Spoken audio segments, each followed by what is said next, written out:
A Királyok völgye a Nílus nyugati partján található, jó pár kilométernyire Luxortól. A bejáratnál egy látványos makett látható a kamrák elhelyezkedéséről. Érdemes megfigyelni a hosszukat és mélységüket. Kis elektromos minibuszokkal visznek a központi térhez. A völgy teljesen le van zárva, és jegyet kell venni, előre tudva, hogy mely kamrákat szeretnénk meglátogatni.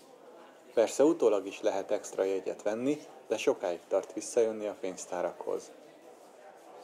Érdekességképpen a hely eredeti neve a fáraók életerő egészség évmillióinak nagyszerű és fenséges halottak városa Thébától nyugatra.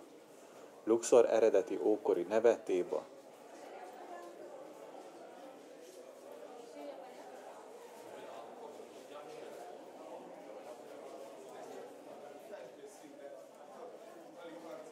A Nílus keleti partja, ahol felkel a nap, az éltető erő, az élet területe, a nyugati part, ahol lenyugszik a nap, a halál területe.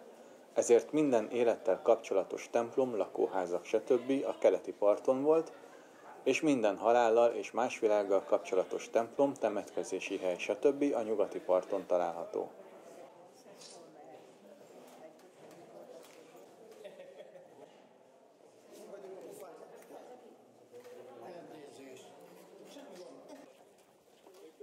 Nem minden sír látogatható, és vannak köztük díszítetlenek és festetlenek is. Mintegy 61 néhány sírt találtak eddig, de nem mind fáraóké, van köztük üres, amit sosem használtak, és vannak királyfiak sírjai is. Az egyik ilyen, a legnagyobb, mintegy 130 szobás, második Ramszesz gyermekeinek a sírja, ahol a fiúk és lányok is el lettek helyezve. Ez a KV5 jelölésű, KV jelentése Kings Valley. Ugyanis van QV, Queens Valley is, nem messze innen, pontosabban a következő völgy, és van Majmok völgye is. Az alapjegy 260 font, 3 kamrát tartalmaz. Első Ramszesz, harmadik Ramszesz és 9. Ramszesz sírjait. Ez a 3 sír mindig tömött, mert alapjegyesek. Egyébként nagyon szép mind a 3. Fantasztikusan festett, lenyűgözőek a díszítések. Viszont egyszerre zavaróan sokan tartózkodnak bent.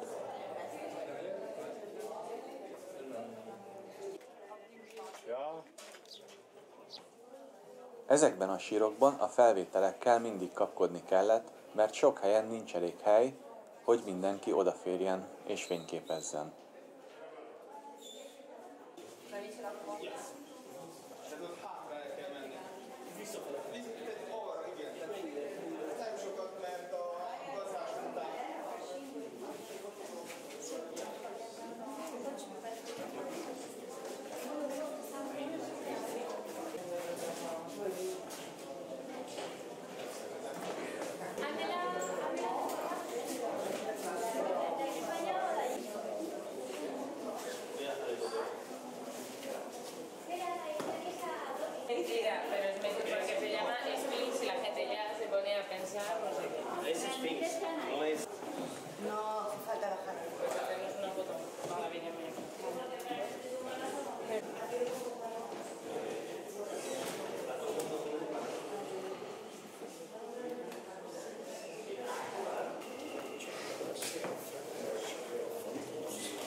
Extra jegy kell Tutankamonhoz, ami 50 font.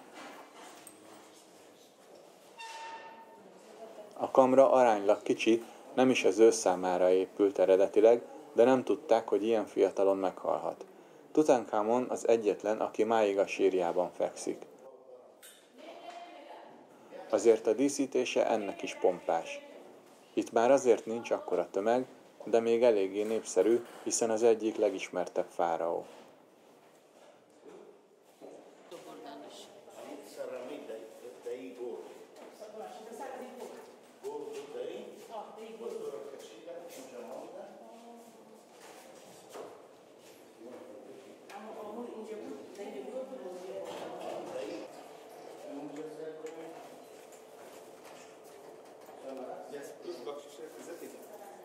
father of or son of Ramses first. So after. Első Szeti fáraó kamrájához 1000 font a jegy. Ez a legdrágább, de a legnagyobb is egyúttal, mármint a látogathatók közül. Ami azért is érdekes, mert ha csak 15 évig uralkodott Szeti, hogy csináltak neki ekkora sírt és ennyi kamrát. Összesen 11 oldalkamrája van a sírnak. Itt már bőven volt idő a fotózásra és videózásra is, mert alig voltak benn, kevesebben vállalják be az extra költségeket. És mert a területe is nagyobb, jobban elférünk.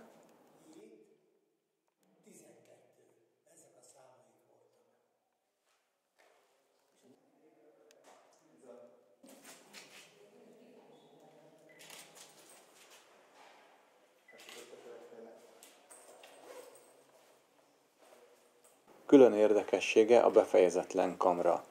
A félkész festések és rajzok, mintha már nem lett volna idejük befejezni mindent. Van, ami csak meg van rajzolva, de kifaragva nincs, van, ami ki lett faragva, de nincs színezve, és vannak részlegesen színezett vésetek is. Egyszerűen lenyűgöző, hogy milyen részletességgel és színpompával vannak az alakok kifestve. Még az írás is. Minden gondosan elkészítve. Ez persze az eddig látogatott templomokra és helyszínekre is vonatkozik.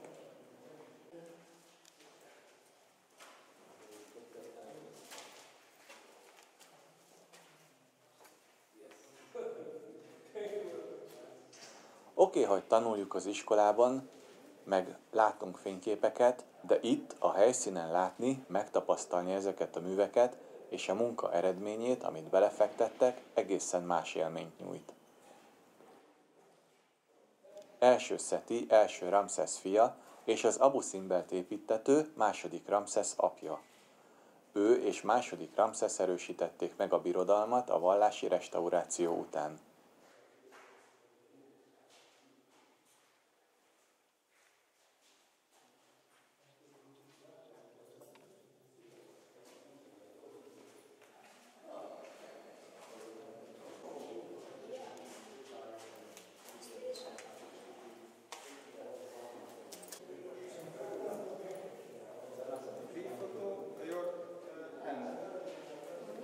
Itt eljátszották velünk azt, hogy az oldalkamrák le vannak zárva, de $1 be lehet menni. Aztán jön egy másik fickó, egy másik kamrába enged be $1. Minden esetre lehet, hogy ez a legdrágább, de megéri nem kihagyni.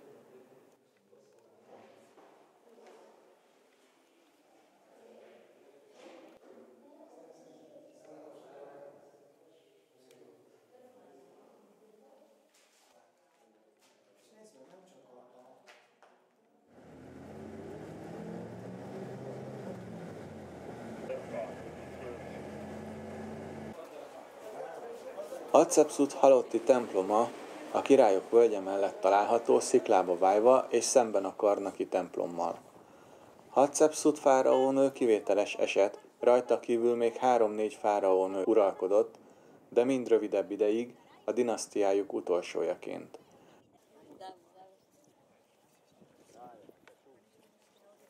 Első Thotmesz fáraó lánya volt, féltestvére, második Thotmesz felesége, amikor második Thotmesz meghalt, fia, harmadik Thotmesz került volna hatalomra, de Hatszepszut eleinte régensként a gyermek mellett, később egyedül uralkodott, és csak halála után lett teljesen fáraó, harmadik Thotmesz.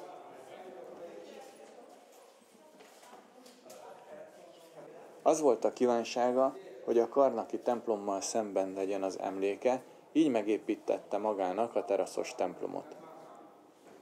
Az egyik legszebb és legnagyobb ilyen típusú építmény és halotti templom.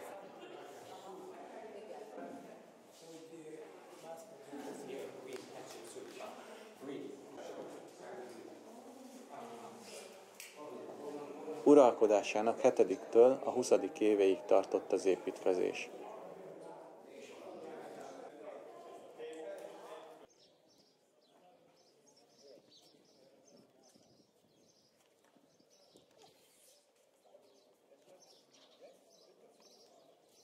20 évvel később megpróbálták nevét is kitörölni az uralkodók közül, de később a megrongált részek helyre lettek állítva. Majd egy földrengés újra megrongálta. Helyreállították amennyire lehetett, igazán grandiózus építmény ez is.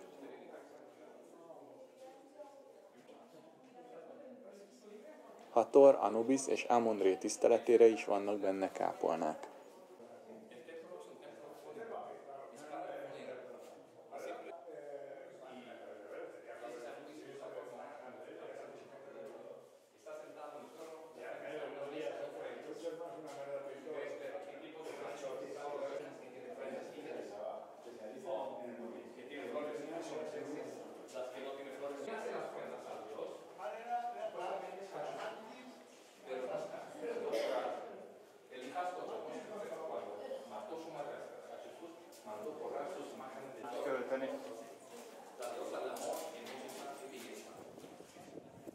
Fantasztikus a kilátás innen Luxor felé, és egyébként onnan látható ez a templom is.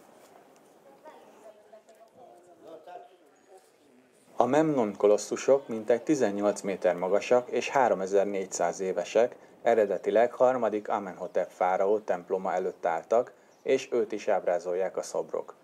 A Nílus folyton elárasztotta a területet, és a templom veszélyesen sérült. A 27-es földrengés során a kolosszusok is erősen sérültek, kövek közt fütyülő zúgó hangot adott. Innen származik a nevük. Memnon a trójai háborúban az afrikai csapatokat vezette, de Achilleus legyőzte, és a görögök őt látták a szoborban. Egy javítás során a szobrok elnémultak.